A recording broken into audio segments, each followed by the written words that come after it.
I'm Dr. Heather Sandison, and I'm here to tell you about some of the misconceptions around Alzheimer's. We know that exercise is critical to cognitive function. Blood flow to the brain is absolutely essential to our brains working right. This is common sense, but a lot of people don't realize that walking is not enough. So I'm proud of you for walking. Don't stop walking. Any movement is good movement, especially if you're not getting hurt. And if you want to reverse cognitive decline, if you want to prevent Alzheimer's or get your brain function back, we've got to do more than walking. I think of exercise in four different components. There's four different components, and you can take advantage of all of these four different types of exercise. The first one is aerobic exercise. The way to calculate if you're getting enough aerobic exercise is to take 200, the number 200, subtract your age, and then you'll arrive at your maximum heart rate. We don't want to be at our max heart rate. We want to multiply that number that you get by 75% and 85%. Those two numbers are your target heart rate. So if you can be in your target heart rate for 200 minutes per week, this usually looks like 4, maybe 1 hour exercise classes, maybe going on a run, a jog, swimming, biking, tennis, something where you're getting your heart rate up for about 50 minutes 4 times a week. And usually if it's an hour-long class, you've got 5 minutes of warm-up, 5 minutes of cool-down. This is going to get you the aerobic benefits that you need to keep your brain and your heart healthy. This comes out of the Framingham Study, a very, very large trial that followed thousands of people over decades. And we see that those who are getting over 200 minutes a week in that target heart rate, again, 75 to 85% of their maximum heart rate, are the ones who get the most protective benefits as they age. So if you're out walking, make sure you pick up the pace. Wear a watch or a monitor that allows you to get that data so that you know if you're getting into that target heart rate zone and getting those maximum benefits of your aerobic exercise. The second type of exercise is strength training. So we want to build muscle, and as we age, sarcopenia is the fancy medical term for this muscle wasting that happens naturally as we age. There are several things that you can do working with your provider to make sure that you're safely avoiding the risks of sarcopenia or that muscle wasting. One, you can consider bioidentical hormone replacement, particularly testosterone, both for men and women. Additionally, DHEA, which is easily found over the counter as a supplement, can help to be supportive of your testosterone, your endogenous testosterone production. And so considering that and working with a provider to optimize the hormones associated with muscle building can be very, very beneficial. Also, working with a trainer, someone else who can safely help you build more muscle, is ideal. The more muscle we have, the more brain-derived neurotrophic factor we produce and send to our brains to produce, again, more neurons, more connections. It's both neurotrophic, so it builds neurons, and neurogenic, so it helps to produce new neurons. It sends the signals that tells our brains to produce new. And this makes sense, right? Muscles produce testosterone. When we are in our 20s, our early 20s, late teens, this is when we're building all those skills. We're appropriately in school. We're learning our trades. We're learning all those new things, and our brains are ripe for that. What we're doing here is not taking you back to your early 20s, but it's basically giving us the benefits of that as you age so that you can maintain some of that youthful energy, particularly in your brain. The third type of exercise is dual task exercises. So essentially this combines a cognitive workout with a physical workout. A lot of this research comes from the traumatic brain injury research, also post-stroke. So whenever there's a part of our brains that is damaged, sometimes irreparably, what we want to do is create new pathways around that damaged area. We also want to increase blood flow, of course, so that the healing can happen.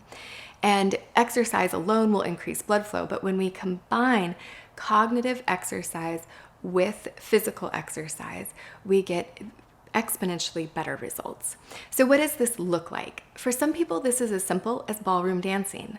The cognition it takes to remember the steps, to stay attuned to the music, attuned to your partner. These things can be enough to get that cognitive engagement that's so helpful. Now, another thing that you can do, depending on your degree of cognitive loss, sometimes just going to Pilates or yoga, a class where the instructor is telling you to raise your right arm and raise your left leg. These things can be enough cognitive stimulation that works for you. Now, if you're someone who just kind of zones out and barely pays attention to the instructor, and that is not a cognitive challenge for you, that won't work. You've got to do something a little bit more engaging. I've had patients say, oh, well, I go on walks on the beach, or I go for walks in the mountains, and I listen to my very engaging podcasts. That is still quite passive, right? We're just listening. We're not being quizzed. We're not really doing the muscle building, the bicep curls for our brains.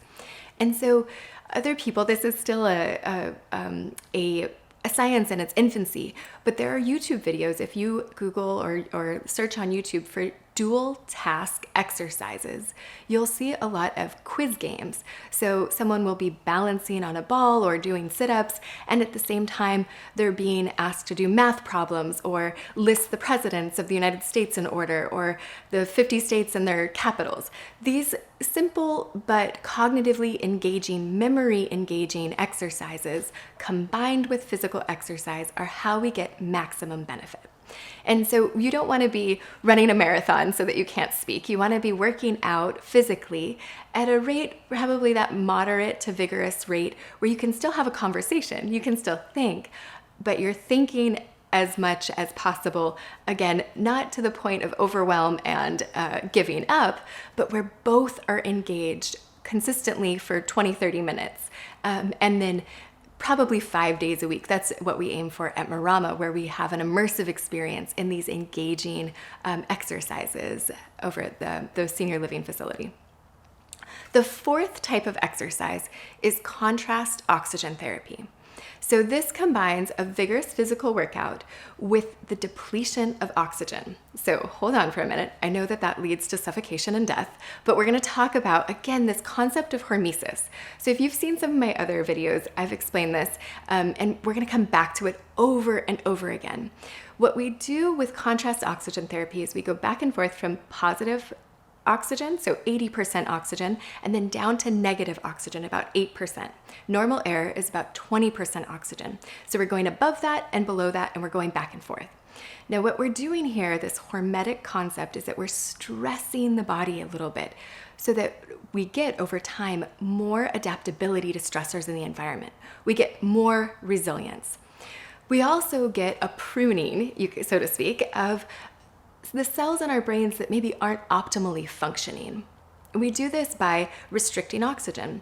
And so the way that this works is at Marama, we have everyone who's there get on a bike, and they're on a stationary bike. They're hooked up to a mask, and there's an oxygen concentrator and a reservoir of positive oxygen right there next to them. And so as they're working out, we start with just oxygen, exercising with oxygen therapy, or EWOT, you'll hear this referred to, and that can be beneficial in and of itself. But we get the real benefits when we start going back and forth between negative and positive.